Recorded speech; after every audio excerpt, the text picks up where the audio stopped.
Welcome to Beyond the Balance Sheet, the podcast that helps advisors, clinical professionals, and affluent families understand the complexities of issues related to our mental, physical, and emotional well-being.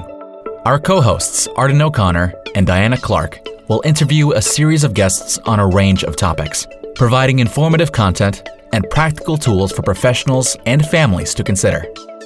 Here are your hosts, Arden and Diana. Hi, everyone. Welcome to another episode of Beyond the Balance Sheet podcast. I'm joined today by my co-host, Diana Clark, and we have a wonderful guest, Janet Benvenuti. Welcome to our podcast, Janet. Thank you, Arden. I'm delighted to be here. So for all our listeners, Janet is considered one of the country's leading health and family advocates. She founded a great organization called Circle of Life Partners, and she's counseled hundreds of families and educated thousands of people on how to plan for longevity and support of aging relatives without disrupting their careers, damaging health, or depleting a family's finances. She also advises leading clinicians, business executives, professional advisors, and entrepreneurs on how to best meet the needs of an aging population and their adult children. She's authored a number of articles and a book that I absolutely love the title of. I'm always looking for creative titles. Don't Give Up on Me, Supporting Aging Parents Successfully, and her latest entitled Longevity, The Future for Women, Entrepreneurship, and Elder Care. So with all of that in mind, we're excited to have you today on a topic that I think has always been important and one that people struggle with, but particularly during the pandemic, I think has come to light even more. So could you tell our listeners a little bit, Janet, about how you came to do the work that you're doing? Sure. Before I do that, Arden, I just wanted to acknowledge the work that you and Diana are doing, not only through the O'Connor Professional Group, but also with this podcast. You know, one of the challenges that I took on 2 decades ago was the silence around the issues of aging and aging parents and the impact on careers, the impact on the family's assets, and so forth. And my intent was to normalize conversations around what often are private topics. And the two of you have taken on, through this podcast and other work, normalizing conversations around suicide, around mental illness, around addictive disorders that, frankly, many families, myself included, we have difficulty sharing and discussing in public. So I'm so excited that with the work that you're doing anyways, and this podcast, the fact that I'm able and others are able to listen to professionals, we're able to listen to family stories. This is going to lead to much more, hopefully, normalized conversations around a whole nother area that is difficult for families to navigate, which is mental illness and related issues. So thank you both, because it's a hard area to get into, and it's easy for me to talk about aging and aging parents today, but we started in the similar place decades ago. I am about the last person who expected to be doing the work that I'm doing. I'm trained as a nuclear chemist. I worked in the aerospace sector and worked on climate change pre-business school. After business school, I became an executive with one of the drug companies, where I was responsible for leading their global quality improvement initiatives. I had an appointment to a President's Commission working on America's competitiveness and initiatives that began in the manufacturing sectors and then moved into the service sector, then into education and into healthcare. In my mid-30s, I launched a virtual consulting business, and I was advising executives on how to do the same, how to lead strategic change, how to create cultures of innovation, how to streamline and restructure the way work was done. And in the midst of all that, I got a phone call from my father asking for help. He had learned that morning that a pain in his side that he thought was pneumonia was actually lung cancer. And after reaching his physician to schedule the surgery to have the diseased lung removed, he called his attorney, and then he called me, and he asked a simple question: would you mind helping your mother out, paying bills and such? And I said, well, yeah, of course, Dad. And I immediately tried to figure out how I was going to reschedule my work so I could be there for him when he had the lung removed, and then help set up some things at home for he and my mom. with that phone call, I became legally responsible for both he and my mother. He had lung cancer, obviously, was in the last few years of his life, and my mother was living with both heart disease and dementia. I had a 6-year-old and a 3-year-old, a full-time job, a husband who traveled Monday through Friday, and I was very naively thinking, well, how hard could this be? And I soon learned how hard it is. The fragmentation of services, the huge gap between the medical system and the mental health system, the overuse, the misuse, the abuse of medication, the difficulty in chasing down resources and finding competent, capable help. And again, I was in my 30s, and I said to my husband, if we're having this much trouble, we're in trouble as a country. And I began to look into the future, look at the world in the year 2030. What would the demographics be in this country? What were the solutions that needed to be put in place? And I started, because I am a scientist and once a nerd, always a nerd, I started by focusing on the clinical issues. I learned about women's health and how do diseases manifest themselves differently in women versus men. I learned about brain health. I joined the Marino Center for Integrative Medicine, which is that combination of great primary care coupled with activities like yoga or deep tissue massage or meditation, which at that time people did not think of as real medicine. That was, sure, you can eat well, but here's a pill. You need the medication, as opposed to you need to change your diet and get more exercise and do some meditation. We didn't have palliative care as a discipline until 2009. I started working on this in the year 2000. Certainly we didn't have conversations or an infrastructure for paid family leave. People did not wear Apple Watches. We had telemedicine for years, as one of your speakers, Dr. Carlin, noted, but it didn't get funded, frankly, widespread until the pandemic. It was 2016 when physicians finally got paid to have conversations with their patients about their end-of-life preferences. So I've teamed up with thousands of people to work on these initiatives and more. And because of the book that I wrote, I also began speaking publicly about navigating the journey with my own parents.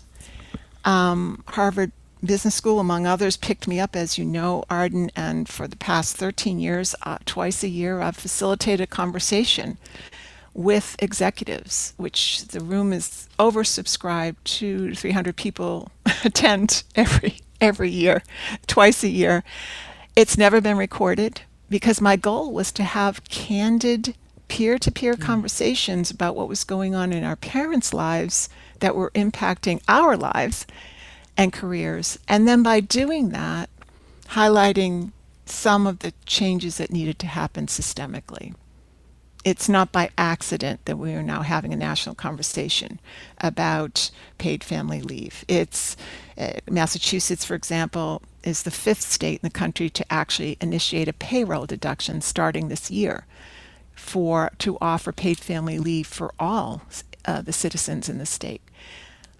So it's been a privilege to do the work that I do, and I continue to get pulled into conversations. And as, of course, a consequence of that, occasionally people would reach out to me and ask for help with their own families. And so I have, of course, many, many stories to share along those lines. Hopefully that can be instructional for the folks listening to this conversation. What an amazing beginning, Janet. This is Diana. Welcome. What I would love to know is that our perception of aging as an aging woman has shifted over the last 20, 30 years. How do you look at it, and how do you see it in a way that's both optimistic and yet realistic? Well, if you and I were to have a conversation, Diana, about your parents, and I know you mentioned earlier that I believe you have 4. I have 4 octogenarian parents. Yes. So we would likely begin the conversation around some of their medical issues. You might mention that perhaps your father-in-law has Parkinson's disease, or a mother's diabetes is out of control, or some other clinical issue, would be how we would center the conversation. And that is, while management of chronic illnesses and even some mental health issues can be part of managing an aging journey, it's really the wrong way to start a conversation about aging. Instead, I like people to think of aging as a transition over time from independence to dependency on others. So the image I would have you reflect on is, parents are driving in an automobile down a highway, and instead of mile markers, they're passing age markers. They're 60, 65, 70, 75, and so forth. The father may be driving the automobile, your mother may be in the passenger seat, and they may reverse roles as they age, because men typically predecease their wives by 5 to 7 years. The adult children may, at different times, be in the back seat, providing some general support. But over time, your mother may become a widow. And then maybe you slide into the passenger seat. And in time, you may take over the driving. So it is a process. And there are specific changes, predictable changes, that will start to happen with aging individuals. And there are a handful of what I call the vital few, separated from the trivial many, decisions that families need to make that can enable those older folks in the family to live as well as possible for as long as possible. And I want to add, with as much joy as possible, but to have the kind of support that's needed over time, as some of the skills which they may have and it has enabled them to live independently begin to change. As you know, because you both are familiar with clinical issues, there are 6 attributes that are called instrumental activities of daily living that start to change. This is news for the average person. And we know those 6. These are the skills that we all learned as children and teenagers. We first learned how to transport ourselves places. We learned how to walk and run and ride a bicycle and perhaps take public transportation and learn how to drive. And some people on the podcast also know how to fly planes and helicopters, so we can transport ourselves places. We know how money works, how to spend it, how to manage it, how to invest it, how to pay our bills. We have the ability to source food.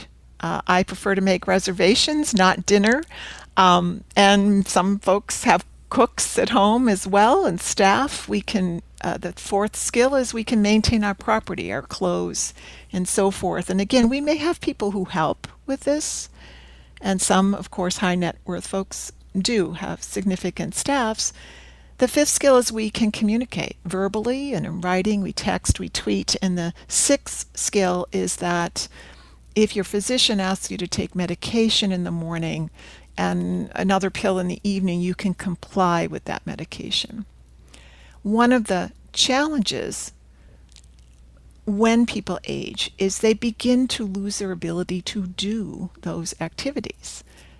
So you may have a parent who talks about not driving at night anymore, or a client or a parent who has always been able to manage their own investments and assets, and now they're starting to get a little fuzzy around that. This is true with clients as well. Your mother perhaps always loved to cook, and now you find spoiled food when you visit, or she has begun to order out. So these are, in a naturally aging adult, these are the things that begin to change. If someone is in their 60s, for example, and perhaps they have a large home and they are thinking about now getting a condo in the city, that's a great choice because they will have access to public transportation. They can walk places.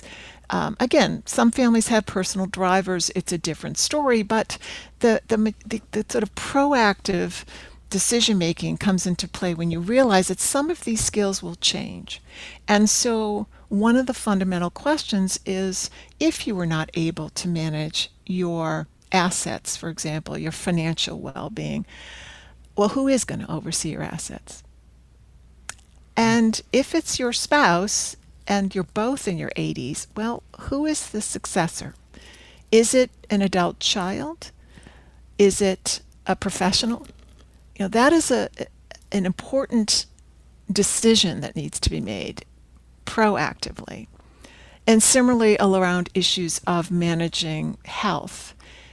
If, for example, Diana, forgive me for this example, if you were in a car accident and went into a medically induced coma, well, who would be making decisions on your behalf until you recovered? And with older individuals who may experience dementia and permanent cognitive changes, once that healthcare agency is triggered, whomever is in that role will be making medical choices for their parent through the end of their lives.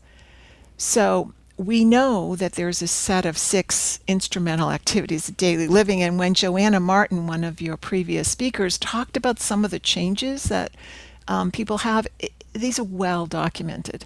And then as people transition toward the end of their lives, they will need help with activities of daily living.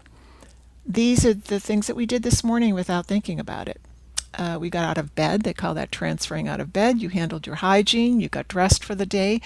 You didn't just prepare food for yourself, but you were actually able to feed yourself. And then you walked into the room where you're seated right now. So as people, again, age even further, they may need help with activities of daily living. The most common question I get is, so how long is this going to last? I have, parents and step-parents, and my spouse has parents and step-parents. How long am I going to be at this stage in life? 42, I think, the latest data, 42% of people need help for a year or less. And almost a third of folks, 29%, need help for 5 years or more. So once people get into a stage in life where your parents are needing support, you can be at that stage for decades. I supported my parents in my 30s, although I like to think I'm still very youthful. I am older than that now, and I am still supporting an aging parent. My mother-in-law is 95 years old this year. So understanding how to navigate the resources that exist, understanding how to make certain strategic decisions and get them out of the way, so most of the time you spend with your parents, you're spending that time enjoying their company, and they are enjoying their lives through the end of the life. And that's how I think about aging, that it is a process. There are specific decisions that need to be made proactively. And once they are made and in place, and it's iterative, they're not all made in 1 year or one moment, but if they're made thoughtfully, then families don't run from crisis to crisis. When a crisis arrives, they have a sense of what they need to do to address the crisis, and then when they settle back down again, they're able to continue enjoying life together. It's really a beautiful vision, and I love the metaphor of the car. As somebody who loves to drive. How do we approach this sensitive subject to, any of our parents without it basically saying, that's it, give me the keys, I'm now driving? If we do it, I imagine, with enough forethought and slowly, we may not find the resistance. How do you suggest we raise these subjects? Well, it varies. I can share with you some specific examples, if that would be helpful. Definitely.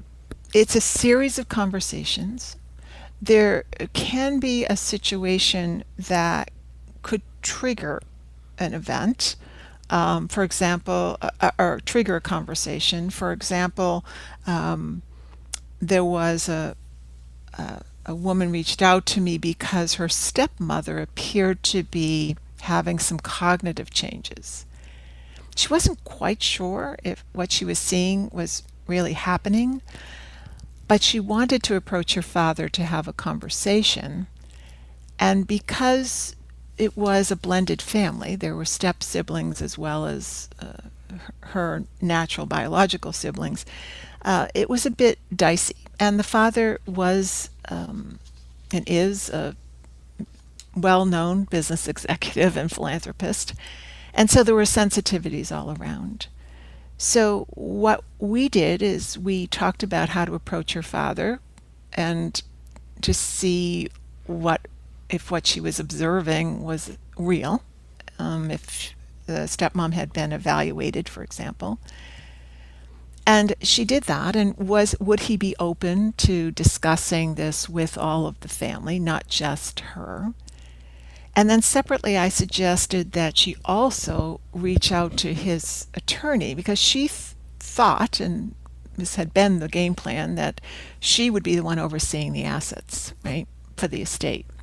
But we know how parents can be, and they may have changed their plans. And of course, he didn't. So she did set up an appointment with the attorney as well, to their trust and estates attorney, just to discuss the legal planning. And again, this was all in conversation with the father.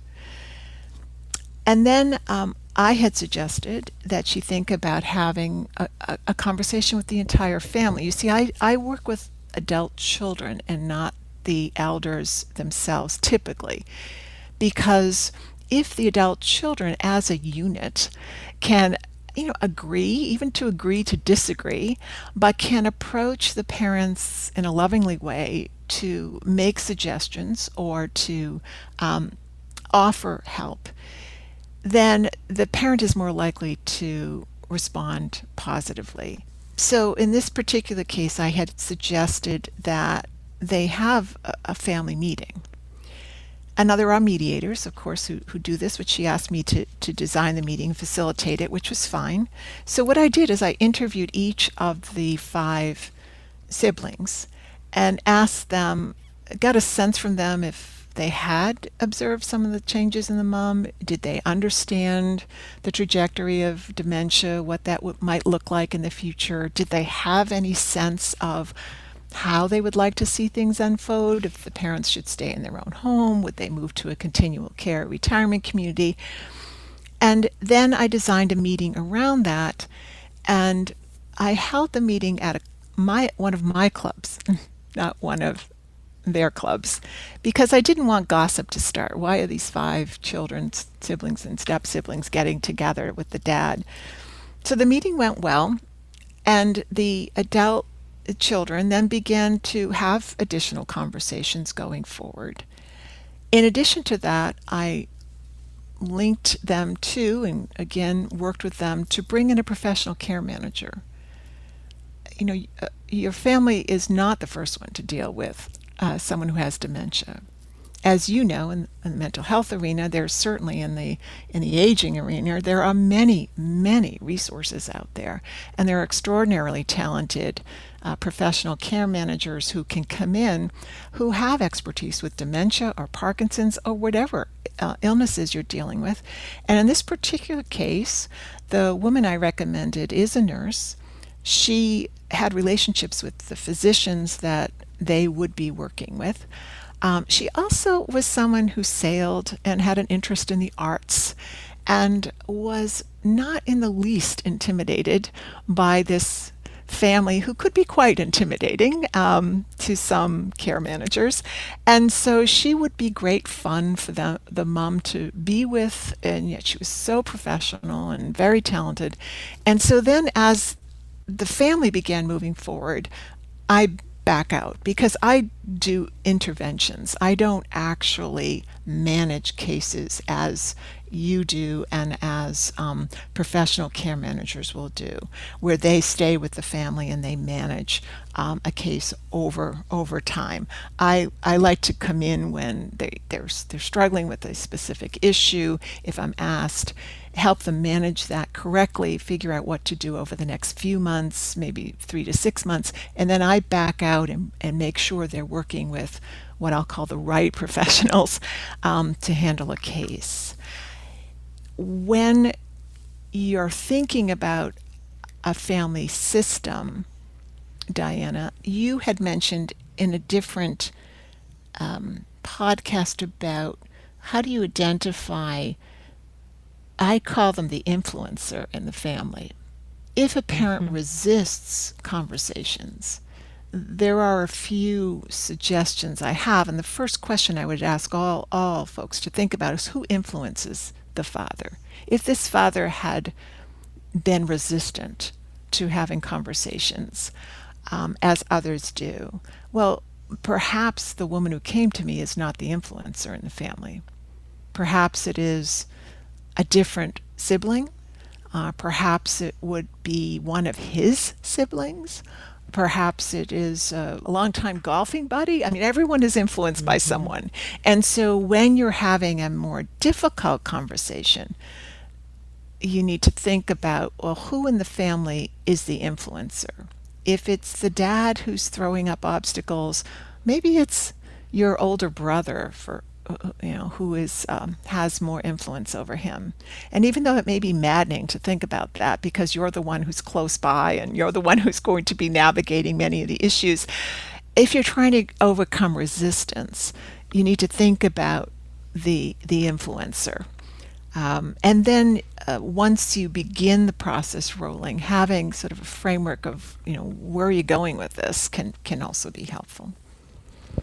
That is a great comment. Who is the influencer? And it may be exasperating. It may be the person who lives around the world away from the parents, and you may be taking care of the day-to-day needs. And we have clients where that has been the situation, for sure. And the strategy, of course, is you're building a team of support around the aging parents, and you're building a team of support around the person whom I call the designated child. So that person you mentioned who lives next door or lives in a neighboring town, they're there daily. So the person who lives abroad and yet is they're going to have a role to play, and it may be when there are issues of resistance that part of their role is to simply become involved in helping a parent get past that. It may be that they're helping to do some research. It certainly may be that they're helping you if you're that designated child. They're helping to free up some of your time so that you have the time and energy to both support your parents, and in many cases people are also juggling work, responsibilities, and their own children and their own lives.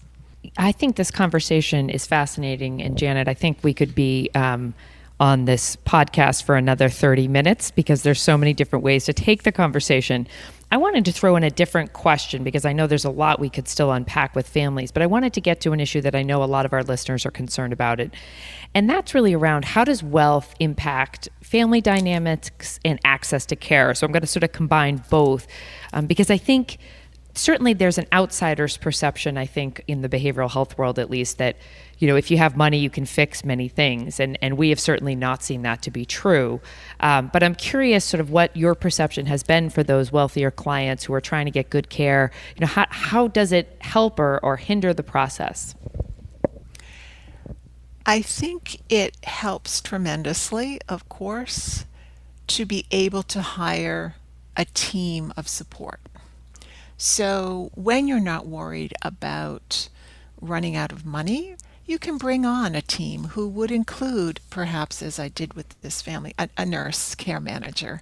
So the adult children who are busy running their own lives, often in senior positions themselves, they know that their parent is in the hands of skilled professionals who can bring them to medical appointments, who can oversee home care. And again, we're talking about a place and time when parents are no longer as able to manage things themselves. They often already have staffs in place to cook and to take care of their properties and even to oversee their assets and their investments and so forth. So in many cases, the infrastructure is in place. But what is interesting is delegating to professionals has a sort of a blind spot, because in my opinion, what every older person needs is someone who in the family who will watch out for them, who has their best interest in mind, who loves them and has a loving relationship with them, who will basically be their advocate, who will oversee the professionals. Those folks who are professionals listening to your podcast may find my position a little bit disconcerting, but I have seen situations in which it was the intervention of a family member who cared for an older individual, just as a human being, as part of the family unit, who made a tremendous difference in their lives when the professionals wouldn't or couldn't do what was needed. Let me give you a specific example. There was a couple who did not have children. The father was, the man was quite wealthy, and he lived in the Houston area, and he had everything set up for he and his wife as they aged. They had caretakers, a caretaker couple living on their property. They had all of the legal planning in place. They had folks overseeing their finances. And the wife passes away, and the older gentleman was aging alone. His brother had been the person who would have overseen the estate, but the brother was older as well, and they were both now in their 80s. And so they made a transition to having a niece step in to just oversee things. And she reached out to me because she said, Jen, I have no idea what I'm supposed to do. I'm going to visit him, but I have no idea what am I supposed to look for? What should I ask for? So I developed an agenda for her. She went down, gathered up all the necessary materials, came back, interacted with his concierge physician, interacted with, of course, the caretaking couple, made sure things were all set up for him. And of course, he now had dementia. Brought in a care manager, and just sort of from a long distance was making sure that how he wanted to live was being properly administered. And in the process, she caught wind that the caretaking couple actually was working to have him change his will. Now, I'm not an attorney, and I know there are ground rules around these things, and there are some nuances around whether someone has the capacity to change a will, which, from my perspective, given his situation and his age and his obvious dementia, I would have suggested that, well, maybe no, that he doesn't, but of course in legal terms he did. And so we had a conversation, and I worked as a sounding board for her first to talk this through.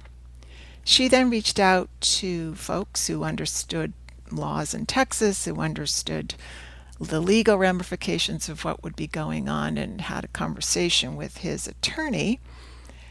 The long and short of it, the outcome was that the will was not changed. And after he passed away, she did, in fact, administer the estate. Now, here's the situation. He was basically gifting all of his money to 2 nonprofits. She was not getting anything. She didn't want anything. This was not her role. She just loved him and wanted him to live well through the end of his life. And she did, in fact, take care of the caretaking couple as well, despite what they had tried to do. So it all worked out well in the end. But I have had conversations with people who had lots of wealth, whose families did not really want to engage in helping oversee what was going on in their lives. And situations can surface that a loving family member would not tolerate, would intervene, would make changes. Advisors can be fired. They can be replaced.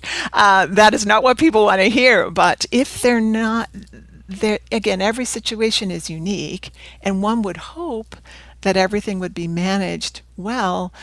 But I think there's no substitute for a loving family member being involved, even though they may not do the yeoman's work of the caregiving and the sort of micromanaging. They're there as the quality control, if nothing else. Well, I feel like we could go on, but I know we have to wrap things up shortly. Janet, we'd like to end the podcast with just a question around what are things to consider? So what are a couple of sound bites you would give to our audience members, whether they're families or advisors, as they think about issues related to aging parents and aging in general? To the advisors, I would like you to think about broadening what you do for your clients.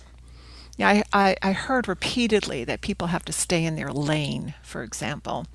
If you are a trust and estates attorney, or if you are a financial advisor and you hear, for example, that you have a client with a child who's having mental health challenges, referring someone to the O'Connor group, it will be very much appreciated.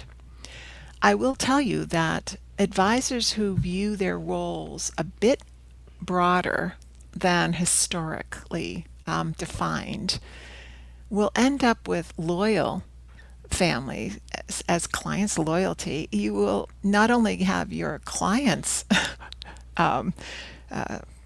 assets, for example, to manage, but you will have their children and their friends. And that is what your competition is doing.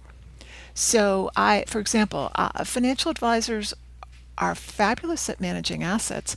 I don't see a lot of them who are actually running the numbers and helping families make housing decisions, who truly understand the economics of housing, for example. And every older individual makes housing choices. With regard to families, recognizing that aging is a process, and even you, Arden, and Diana, as young as you both are, you should also be looking at making sure your legal plans are in place, making sure you know who would oversee your health and your wealth if something were to happen to you. Thinking about where you live. Do you have a concierge physician? Are you in the right medical system for your own care? Are you focusing on those things that do contribute to longevity, which we know there are 6 specific things that do, including diet, exercise, socialization, stress management, and sleep, along with a sense of purpose. And so understanding how the aging process begins and how you have open conversations with folks and how advisors need to broaden their lens and broaden the list of folks perhaps to whom they refer their clients. That will hopefully strengthen the ecosystem around families, because 22% of baby boomers are aging alone, and they are going to need help managing their own life situations. They may not have a family member to turn to, and having advisors whom they can count on is important. Those are great pieces of advice for both our professional listeners and the family listeners. Start talking. Absolutely. Janet, thank you so much for joining us on another episode of Beyond the Balance Sheet podcast. We really appreciate your candor, your examples, and your thoughtfulness around this important topic. And we hope to have you again. I feel like the conversation could continue in a variety of different directions. Thank you so much. You're welcome. And I look forward to seeing you in my dining room someday. I do as well. Thank you. Thank you for listening to Beyond the Balance Sheet, a podcast designed to help advisors, clinical professionals, and affluent families solve some of their biggest medical, psychiatric, and emotional challenges. Visit beyondthebalancesheet.com to read more about our guests and resources, and sign up for our newsletter.